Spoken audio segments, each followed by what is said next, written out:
অসম ৰাজ্যিক কৃষি বিপণন পৰিষদৰ অনুমোদিত বজাৰ দৰ এনেধৰণৰ বালুগাঁও বজাৰত লেচেৰা ন্যূনতম মূল্য প্ৰতি কুইণ্টেলত 1000 টকা, অধিকতম মূল্য প্ৰতি কুইণ্টেলত 1200 টকা, ভেন্দি 500 টকা, 600 টকা, বেঙেনা 1000 টকা, 1200 টকা, মচুৰ দাইল 7200 টকা, 8500 টকা, বন্ধাকবি 300 টকা, 400 টকা।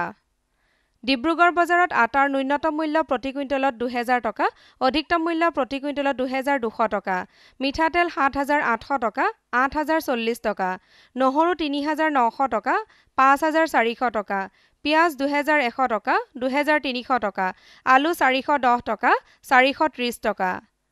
যোৰহাট বজাৰত ময়দাৰ ন্যূনতম মূল্য প্ৰতি কুইণ্টেলত 2200 টকা, অধিকতম মূল্য প্ৰতি কুইণ্টেলত 2300 টকা, ৰহৰ 9000 টকা, 9200 টকা, মচুৰ দাইল 8400 টকা, 9100 টকা, আলু 480 টকা, 500 টকা, আটা 1080 টকা, 1100 টকা। গুৰেশ্বৰ বজাৰত চুপাৰীৰ ন্যূনতম মূল্য প্ৰতি কুইণ্টেলত 24000 টকা, অধিকতম মূল্য প্ৰতি কুইণ্টেলত 30000 টকা, অন্যান্য শাক পাচলি 900 টকা, 1000 টকা, পিঁয়াজ 2000 টকা, 2300 টকা, মচুৰ দাইল 7600 টকা, 8100 টকা, বিলাহী 590 টকা, 800 টকা। লংকা বজাৰত অন্যান্য চাউলৰ ন্যূনতম মূল্য প্ৰতি কুইণ্টেলত 1800 টকা, অধিকতম মূল্য প্ৰতি কুইণ্টেলত 2000 টকা, আটা 1800 টকা, 2300 টকা, মগু দাইল 8500 টকা, 9500 টকা, পিঁয়াজ 1600 টকা, 1700 টকা, আলু 500 টকা, 550 টকা।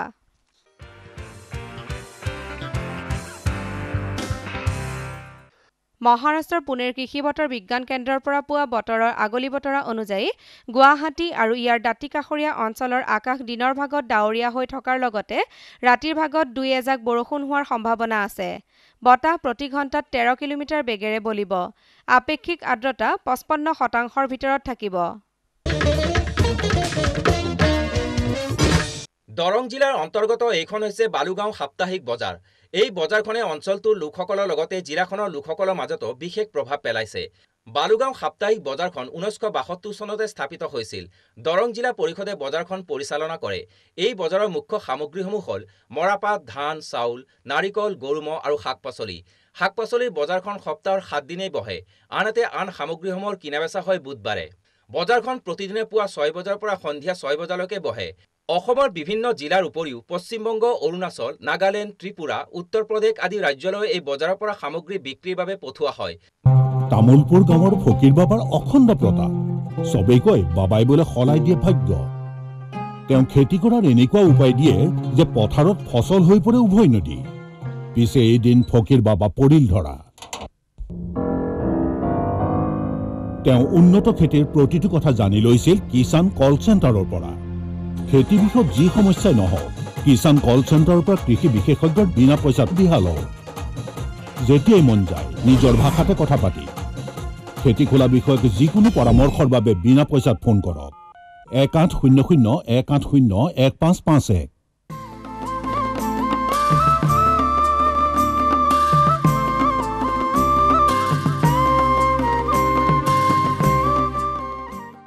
আমাৰ কৃষকসকলে কেৱল এবিধ খেতি কৰিলে বা কেৱল গৰু, গাহৰি অথবা কুকুৰাৰ পাম স্থাপন কৰিলে বেমাৰ আজাৰৰ ফলত বা উপযুক্ত বজাৰৰ অভাৱত লোকচান ভৰিবলগীয়াও হ'ব পাৰে।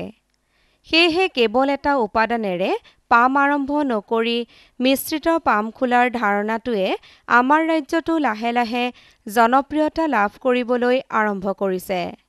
মিশ্ৰিত পাম পদ্ধতিত এটা উপাদানৰ পৰা লাভ নহ'লেও বেলেগ এটা উপাদানে সেই লোকচানৰ ক্ষতিপূৰণ কৰে। যেনে গাহৰি আৰু মীন পামৰ ক্ষেত্ৰত যদি মাছৰ পৰা কিবা কাৰণত লাভ নহয়, তেনেহ'লে গাহৰিয়ে সেই ক্ষতিপূৰণ কৰে। ইয়াৰ উপৰিও এটাৰ বৰ্জ্য পদাৰ্থ আন এটাৰ খাদ্য হয়। যেনে হাঁহ বা গাহৰিৰ মলমূত্ৰ মাছৰ খাদ্য হিচাপে ব্যৱহাৰ কৰিব পাৰি। আমাৰ ৰাজ্যত মিশ্ৰিত পামৰ সম্ভাৱনীয়তা আৰু মিশ্ৰিত পামৰ সুবিধা সম্পৰ্কে মিৰ্জাৰ কোচপাৰাৰ ৰাজ্যিক পশু চিকিৎসালয়ৰ পশু চিকিৎসা বিষয়া ডাক্তৰ চন্দন কুমাৰ শৰণীয়াই এনেদৰে কয়। আমি দেখিছোঁ যে আমাৰ বিশেষকৈ অসমত আমি যদি এখন পাম কৰোঁ, ধৰক অকল গাহৰি পাম কৰোঁ বা অকলে গাই গৰু পালন কৰোঁ বা আমি ছাগলী পালন কৰোঁ বা আমি হৰ্টিকালচাৰ কৰোঁ বা অকল ফিচাৰী কৰোঁ, তেতিয়া আমি দেখিছোঁ আমাৰ সিমান এটা ফাৰ্মাৰবোৰৰ পৰা আমি এটা সমীক্ষা কৰি গম পাইছোঁ যে তেখেতসকল সিমান এটা মানে যিটো ইনকাম তেনেকুৱা কম দেখা যায়। কিন্তু আমি ইয়াতে দেখিছোঁ যদি আমি অকল গাহৰিৰ লগত যদি আমি ফিচাৰী কৰোঁ বা মাছ পুহোঁ, যদি গাহৰিৰ লগত ফিচাৰী বা লগতে এগ্ৰিকালচাৰ কৰোঁ বা গাহৰিৰ লগত যদি পল্ট্ৰি বা আমি মানে ডায়েৰী বা এনেকুৱা আমি যদি মিশ্ৰিত পাম কৰোঁ, তেতিয়া দেখা পায় যে আমি মানে লাভটো বেছি।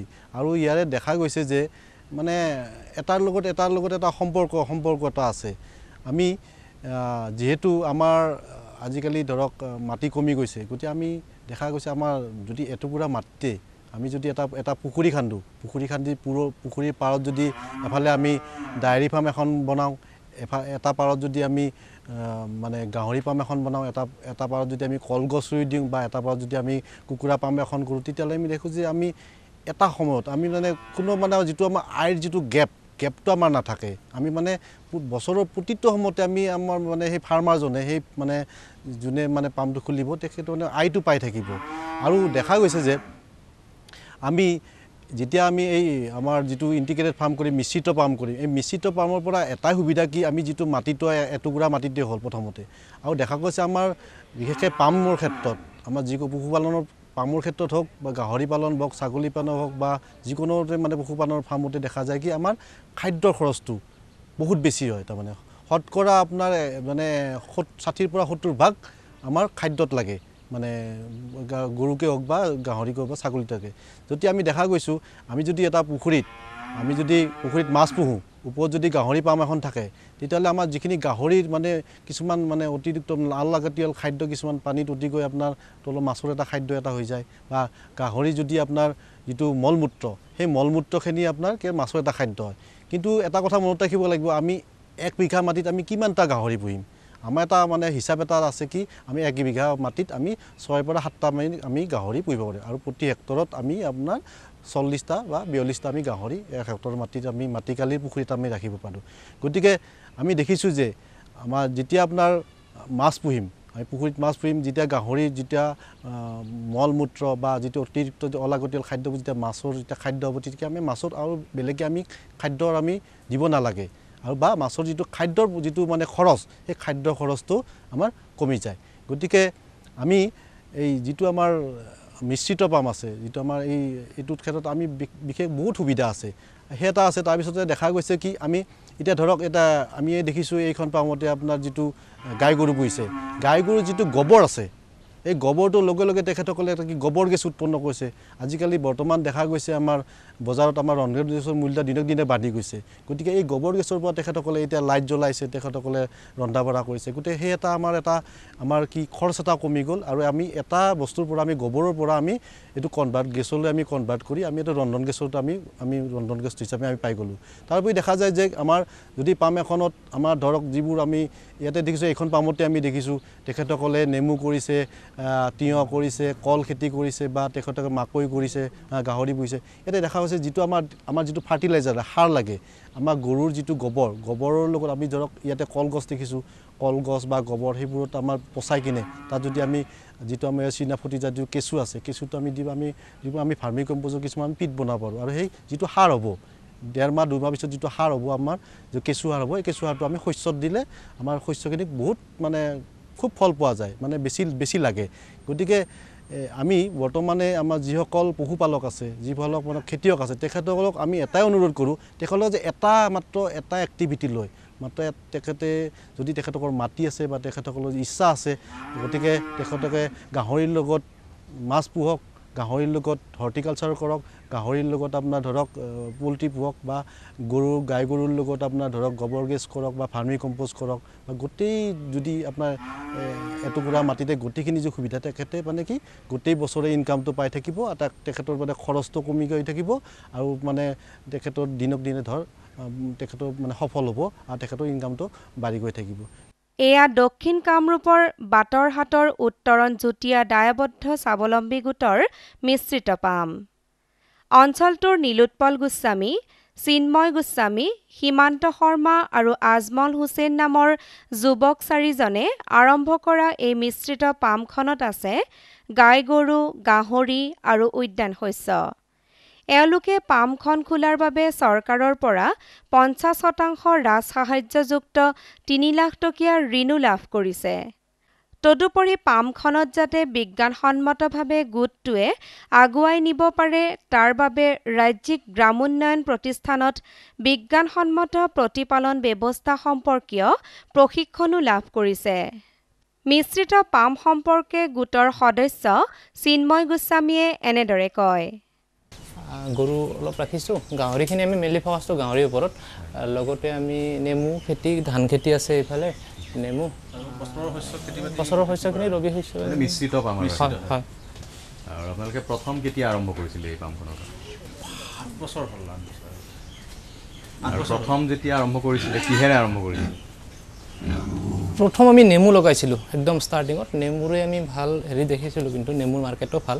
তাৰপিছত গৰু ৰাখিলোঁ, কিন্তু ইনিচিয়েলি এতিয়া কিন্তু আমি গাহৰিৰ ওপৰত বেছি ফ'কাছ কৰি আছোঁ, আৰু এইখিনিতো দেখিছে আৰু এক্সপাণ্ড কৰাৰ কাৰণে গাহৰি ধৰক আমি দুটা উদ্দেশ্যৰে পালন কৰোঁ। এটা হ'ল ধৰক মাংসৰ কাৰণে, যিটো যে মতা গাহৰি আনিলোঁ আমি বন্ধ্যাকৰণ কৰোঁ, মানে খাচী কৰা বুলি যিটো কৰি পেলাই তাৰপিছত মাংসৰ কাৰণে বিক্ৰী কৰোঁ। আৰু এটা মানে আমি মাইকী গাহৰি ধৰক বা পোৱালি ৰাখোঁ, পোৱালিৰ কাৰণে কৰোঁ।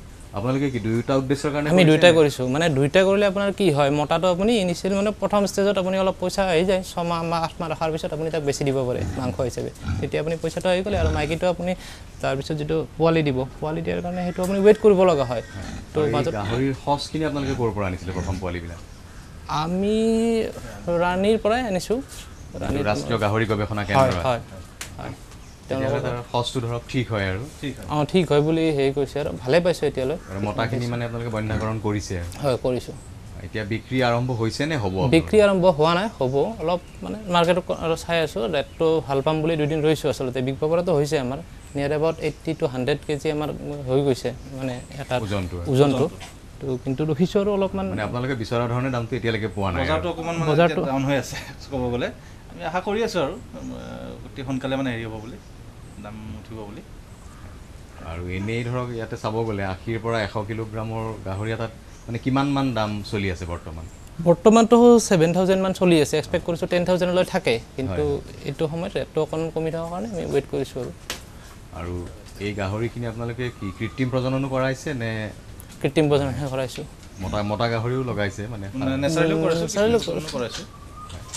মানে আমি প্ৰজননৰ মানে ফলটো পাইছে নেকি এতিয়ালৈকে? এতিয়ালৈ পোৱা নাই, ৱেইট কৰিছোঁ, কিন্তু বেলেগত শুনিছোঁ ভালে। এইটো মানে এই কৃত্ৰিম প্ৰজনন কৰোৱাৰ পিছত আৰু গাহৰি গৰম হোৱা নাই? নাই। গতিকে সম্ভাৱনা আছে গৰ্ভধাৰণ কৰা। আৰু ইয়াত যিখন ধৰক ৰাজ্যিক পশু চিকিৎসালয় আছে আপোনালোকৰ ওচৰত, তেওঁলোকৰ পৰা আপুনি কেনেকুৱা সহায় সহযোগিতা পাইছে পামখনৰ ক্ষেত্ৰত? সহায় কিন্তু পাইছোঁ, যথেষ্টখিনি তেওঁলোকে সহায় কৰে। যেতিয়া বিচাৰোঁ আহি ভেকচিনখিনি দিয়াইছে, হেৰিখিনি দিয়াইছে, সোৱাইন ফ্লেভাৰৰ যিখিনি ভেকচিন,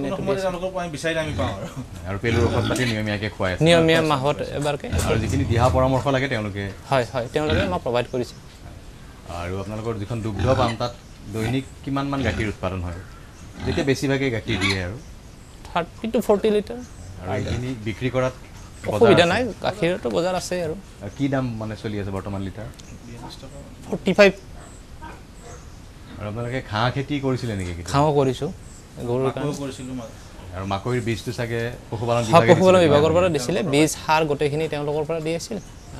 এতিয়া ঘাঁহ লগাইছোঁ, তেওঁলোকৰ পৰাই দিয়া। আৰু এই ধৰক আপোনালোকৰ যিটো অভিজ্ঞতা যে আপোনালোকে ধৰক গৌপামো কৰিছে বা লগতে উদ্যান শস্যও কৰিছে, ধানো কৰিছে, আৰু গাহৰি এতিয়া অলপ ডাঙৰকৈ আৰম্ভ কৰিছে, কোনটোত লাভৰ সম্ভাৱনাটো বেছি দেখিছে আপোনালোকে?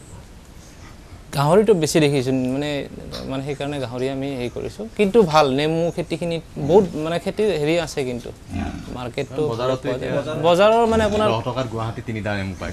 ইয়াত 4টা আমি গাঁও বুলি, কিন্তু 4টা হ'লেও ঠিকে থাকে। আৰু এই যিটো আপোনালোকৰ গোট, এই গোটটোৱে কিবা ঋণ পাইছে নেকি? ৰাজসাহায্যযুক্ত ঋণ পাইছে নেকি? হয়, ঋণ পাইছোঁ। আমি 3 লাখ টকাৰ এটা প্ৰজেক্ট দিছিলোঁ পিগাৰীৰ ওপৰত, তাতে 50% ছাবচিডি, তো 1.5 লাখ টকা আমি ছাবচিডি পাইছোঁ। কিস্তিটো পৰিশোধ কৰিব পাৰিম বুলি মানে বিশ্বাস আছে? 100% আছে। আৰু এই গাহৰি পামখন পৰিচালনাৰ ক্ষেত্ৰত অকণমান খুঁটি নাটি কথা জনা দৰকাৰ। কিবা প্ৰশিক্ষণ লৈছে নেকি আপোনালোকে? প্ৰশিক্ষণ লৈছোঁ, ওচৰৰে হেৰি আমাৰ যিজন পশু চিকিৎসালয়, তেওঁলোকৰ পৰা পৰামৰ্শটো দিছে। আৰু ৰাণীত গ'লেও যথেষ্ট পৰামৰ্শখিনি তেওঁলোকে দিয়ে, বা আহি পেলাইও তেওঁলোকে আমাক হেল্প কৰিছে। সাধাৰণকৈ বেমাৰ চেমাৰ থাকিলেও মাতি দিলে তেওঁলোকে আহি পেলাই সেই কৰি দিয়ে। মানে ধৰক আপোনালোকৰ যিটো অভিজ্ঞতা হ'ল, তাৰ পৰা মানে বিশ্বাসটো জন্মিছে নেকি যে হ'ব চৰকাৰী চাকৰি আমি নাপালেও ধৰক এই পামখনৰ উপাৰ্জনেৰে চলিব পাৰিম আৰু বুলি?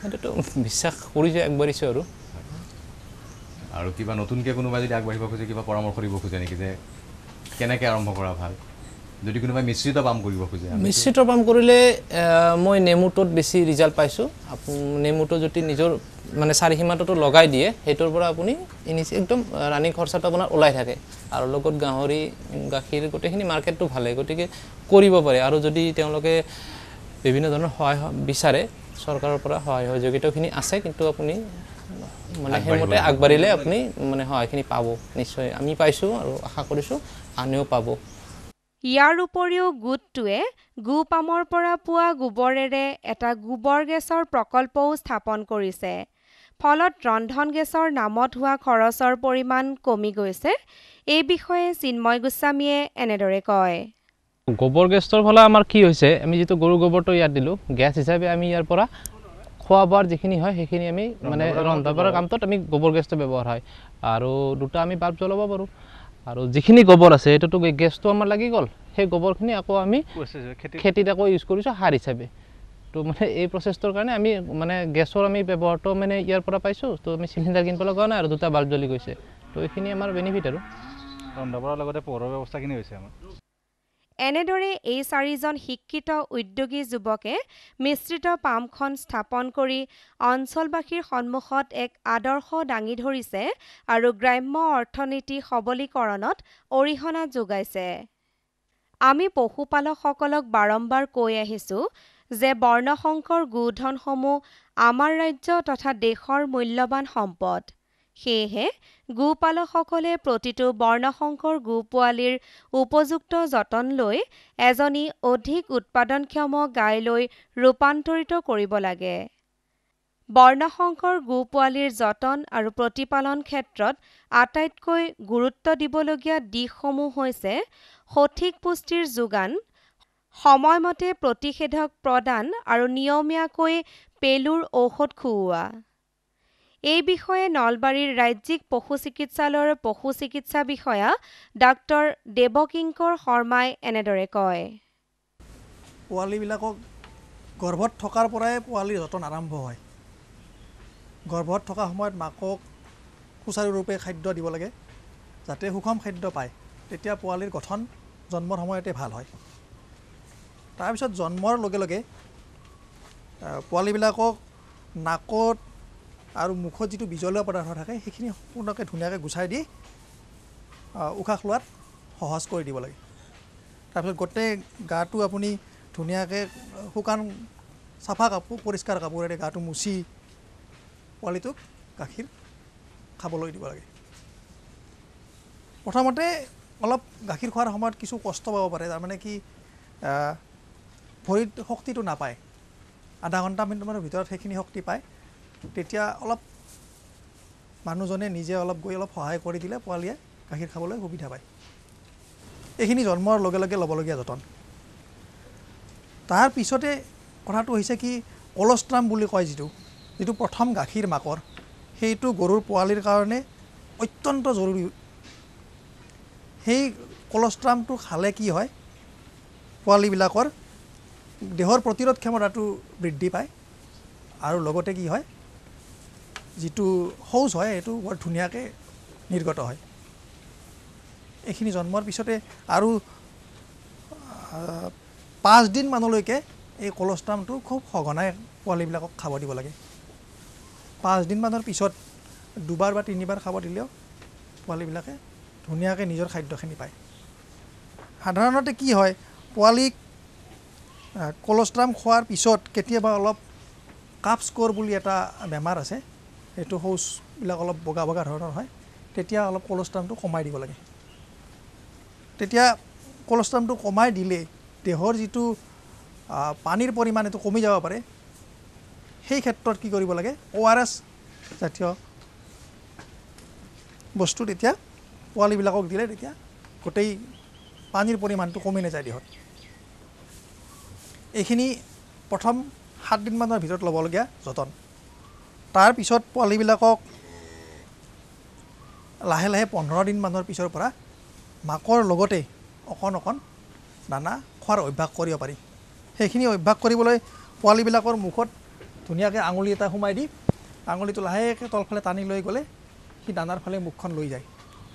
সেনেকৈ ধুনীয়াকৈ পোৱালিবিলাকক অভ্যাস কৰিব পাৰি এইটো। আৰু পোৱালিবিলাকৰ যতনৰ সময়ত সদায় কি কৰিব লাগে, ভেকচিনেশ্যনৰ কথাটো খুব ইম্পৰ্টেণ্ট কথা। 2 মাহত পোৱালিবিলাকক গলফুলা আৰু জহৰ বাট এই দুটা ভেকচিন দিয়াটো প্ৰয়োজনীয়। এইখিনি কৰাৰ পিছতে আৰু তাৰে 7 দিন পিছত চবকাৰ ভেকচিন দিব পাৰি। এইখিনি পোৱালি যতন ল'লে বৰ ধুনীয়াকৈ পোৱালিটো লাহে লাহে দানা খাবলৈ আৰম্ভ কৰিব আৰু 2 মাহ পিছৰ পৰা লাহে লাহে সম্পূৰ্ণ গঠনত বৰ ধুনীয়াকৈ আগবাঢ়ি যাব। পেলুৰ ঔষধটো কেতিয়াৰ পৰা দিব লাগিব, কাৰণ আমাৰ ৰাজ্যত পেলুৰ সমস্যাই বেছি। আমাৰ ৰাজ্যত যিহেতু ৰাজ্যখনক যিহেতু পেলুৰ ভূস্বৰ্গ বুলি কয় অসমখনক, সেই পেলুৰ ঔষধটো এমাহৰ পৰা মাহে মাহে প্ৰতি মাহে পেলুৰ ঔষধটো দিয়া প্ৰয়োজনীয়। আমাৰ দেশৰ অমূল্য সম্পদ বৰ্ণশংকৰ গো পোৱালিবোৰৰ পশুপালকসকলে সঠিকভাৱে যতন ল'ব লাগে।